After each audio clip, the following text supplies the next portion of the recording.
to the continuation of our physical chemistry lesson. Now we are talking about the three component system, a system with three components, and we talked about KD, how KD can be determined from the partition law, and how we can use KD to determine the formula of the complex in this case, and how we can use KD to extract solvents. So to extract a solute from its solvent using another solvent where it is soluble, it is more soluble than. Now here in this, we are going to see how we can use this still partition coefficient to determine the formula of a complex formed when maybe a metal ion is mixed with a solution of excess ligands. For instance, you can say copper with ammonia, and you determine the formula of the complex that is formed, and so on, as we are going to see. So the partition law can be used to determine the formula of the complex ion that is found in one layer. Like we are going to do carry out the calculations. So the aqueous organic layer, depending on the nature of the complex that is formed.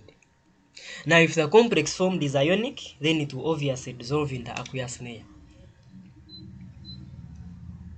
And usually they are ionic complexes that are formed. And so the complex that is formed in the aqueous layer, if we mix it with the organic layer and we determine the concentrations of the ligand, in this case if it is ammonia, that has not reacted with a metal ion, we can call it the free ammonia in this case. And the concentration of ammonia in the organic layer, if we know the KD, then we can carry out calculations to determine how much ammonia complexed with a metal ion. And so from that, then we can determine the formula of the complex that is formed. For example, if you get copper 2 ions, okay, of a given concentration, but you get a solution of copper 2 ions, okay, and you mix it with excess ammonia solution, okay, we all know that yes, you first see that blue PPT, you first see that blue precipitate, and the blue PPT is going to dissolve to form that deep blue solution. And the deep blue solution, it is of copper, it is amino, this is a 3, and then this is a plus N. Now we don't know the value of N, but it's a complex of copper or copper 2 that is formed. So from this partition law, we can use it to determine the value of this N, hence deduce the formula of the complex that is formed when copper is reacted with excess ammonia solution. And it is some interesting science, guys. It is some interesting science. So how are we going to do it?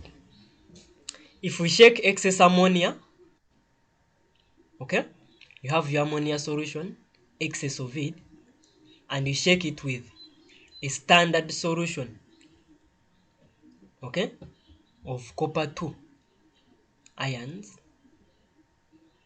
okay, then before you shake it with a trichrome.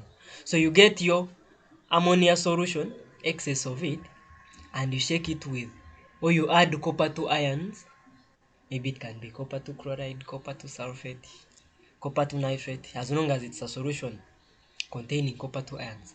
And you must know the concentration, okay, of copper 2 ions. You must know the concentration of copper 2 ions. Then you form that mixture, okay, of copper 2 ions and ammonia solution.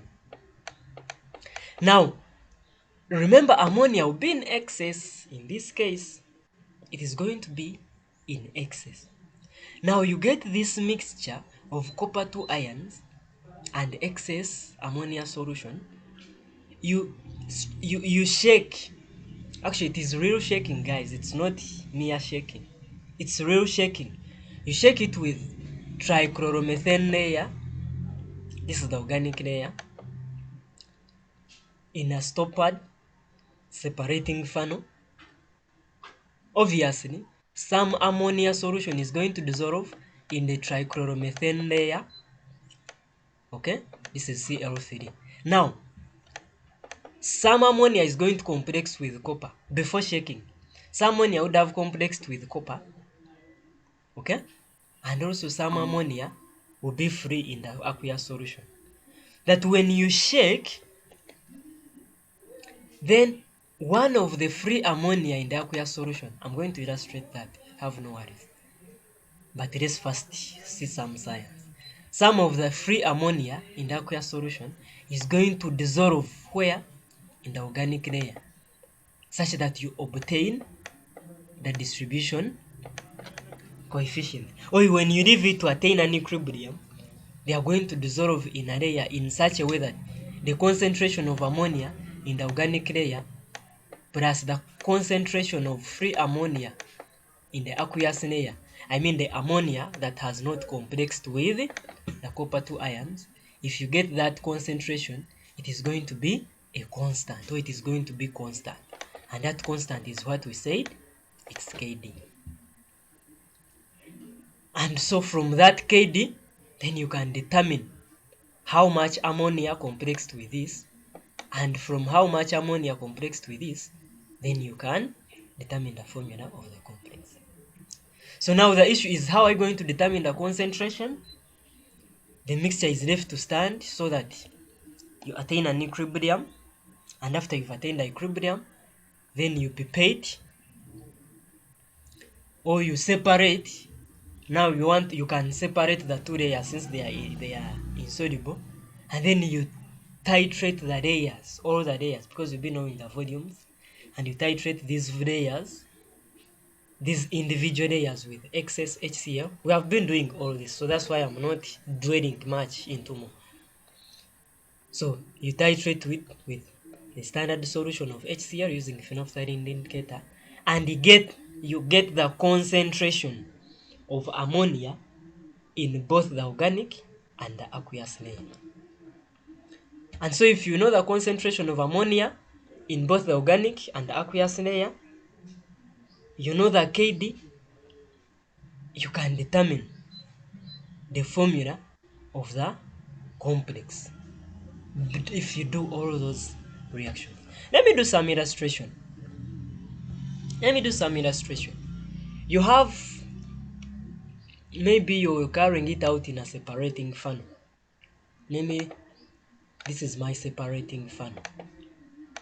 Okay? And the separating funnel is stoppered. In other words, it can be covered. Okay? So it can be covered like this. So this is my separating funnel. So I'll first add ammonia solution. Okay? This is my ammonia solution, and this is covered at this point. And then with this ammonia solution, I'll add there maybe 0.02 molar copper 2 sulfate solution. Now the ammonia solution must be in excess. For instance, it must be in excess, such that some ammonia is going to complex with the copper 2 that is added. Some ammonia complexes with the copper 2 that is added. Not so, guys? Complexes. Okay, but we don't know the formula of the complex that is going to be formed. Okay, so we don't know the value of N. Some ammonia, but because ammonia is in excess, then the rest of ammonia is going to remain. Okay, free. The rest of ammonia is going to remain. Now, in this layer, we shall have there the ammonia. Okay, let me just write. We shall have ammonia that has complexed. Okay, and ammonia that is just free. It is free, it has not complexed with anything. Not so, guys. Yes. Why? Because ammonia is in excess. So some is going to complex, but the other is going to remain. And then from nowhere, since we want to determine the value of this n, we don't know. Is this n6? Is the n4? Is the n1? Or the n is 5? We don't know the value of n.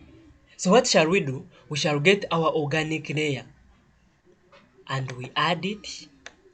Okay? Now this is our organic layer. Maybe carbon trichloromethane. Okay? Trichloromethane, carbon tetrachloride. No, trichlor. Okay, trichloromethane. Now, after adding it here, we shall shake. Real shaking. Real shaking. Now, the free ammonia here. Okay, maybe let me use some different pen.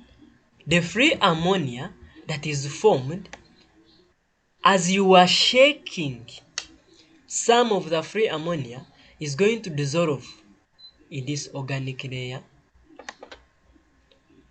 such that when you leave to attain an equilibrium, you're going to attain the equilibrium that the free ammonia that is moving from the aqueous layer and the free ammonia in the organic layer, if you determine the concentration of ammonia, okay, in the aqueous,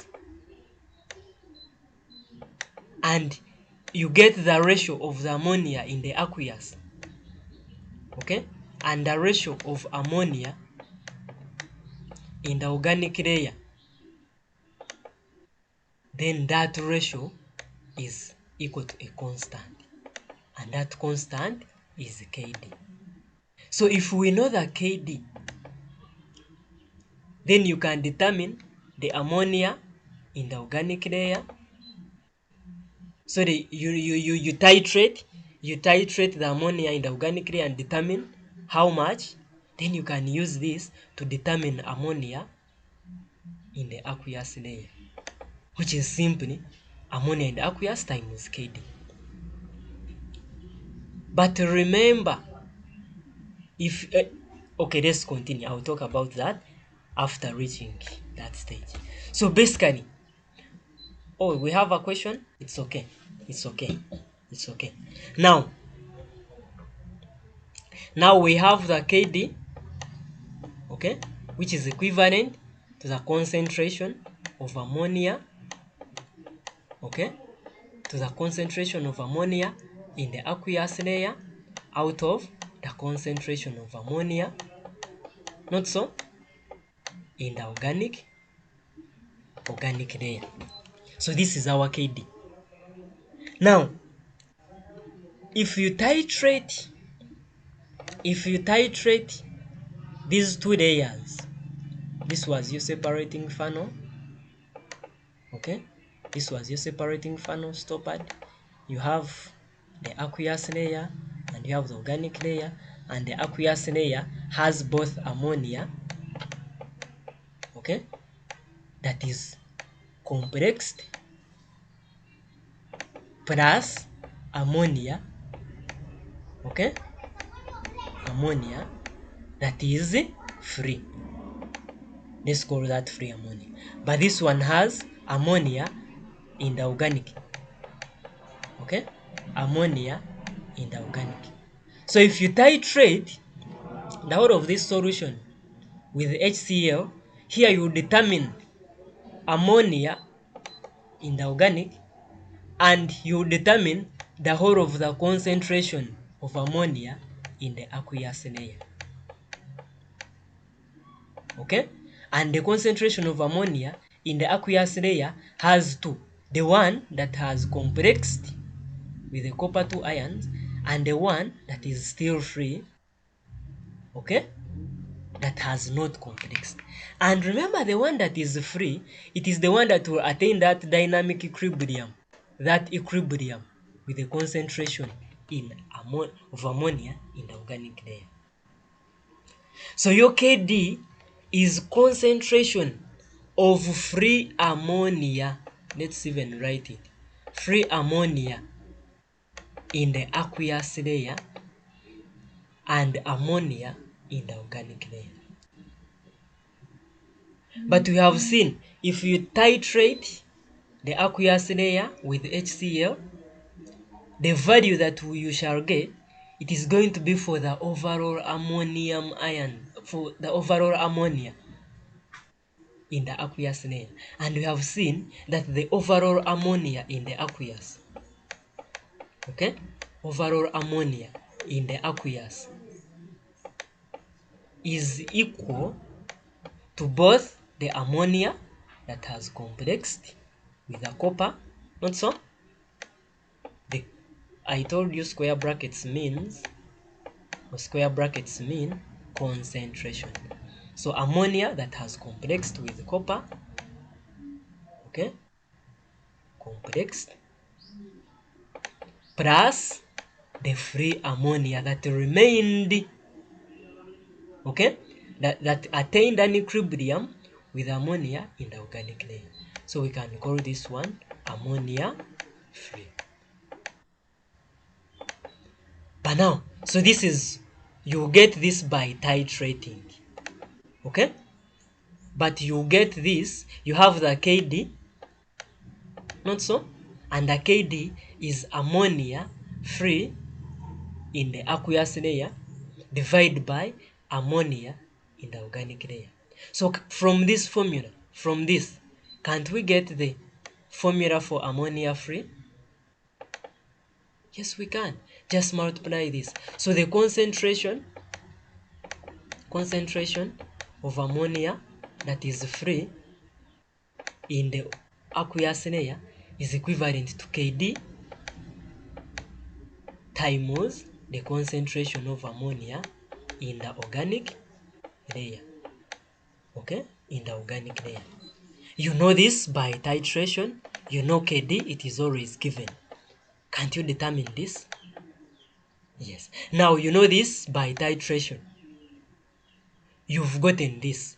Can't you determine the concentration of ammonia that complexed with copper 2 ions? Yes, we can, by just taking this one this side. So the concentration of ammonia that complexed, okay, complexed is therefore with copper 2 ions is therefore equal to the concentration of aqueous ammonia, the one you get by titrating, okay, aqueous, minus the concentration of free ammonia, the one you have gotten by this calculation here. So this is free ammonia. And you get the amount, how much ammonia has complexed. You get the concentration of ammonia that has complexed with copper 2 ions. Now, you see, from the formula of the complex that is formed, which is Cu into ammonia, okay, ammonia N. You see, it is 1 copper, so we know the value of copper, which is 1, and the copper is the central metal atom, and the ammonia is the ligand. So if you know the concentration of copper, it will be given. The concentration of copper will be given. And you know the concentration of ammonia that has complexed, which you have gotten from here. Can't you determine the value of N really? Yes, you can. So the ratio of copper, okay, to the ratio of N, we are seeing it's 1 copper and it is N. is equivalent to the ratio of concentration of copper, it will be given. They will say a 0.02 molar solution of copper 2 ions, so which is probably 0.02 molar, okay, to the ratio of the concentration of ammonium ions. You get it from here. You will get it from here. Let's call it N probably. N, okay, let's call it C, concentration. So if you get this ratio is going to be equivalent to this ratio. So therefore 1 out of N is going to be equivalent to the concentration of copper 2 ions, which is probably 0.2 molar, divided by the concentration of the complex that you have gotten. See? So the value that you get here is going to be your N. The value that you will get when you divide this is going to be your N. And it is as simple as that. Let me receive some questions. Guys, if you have a question, feel free to ask any question. I'll be happy to answer it.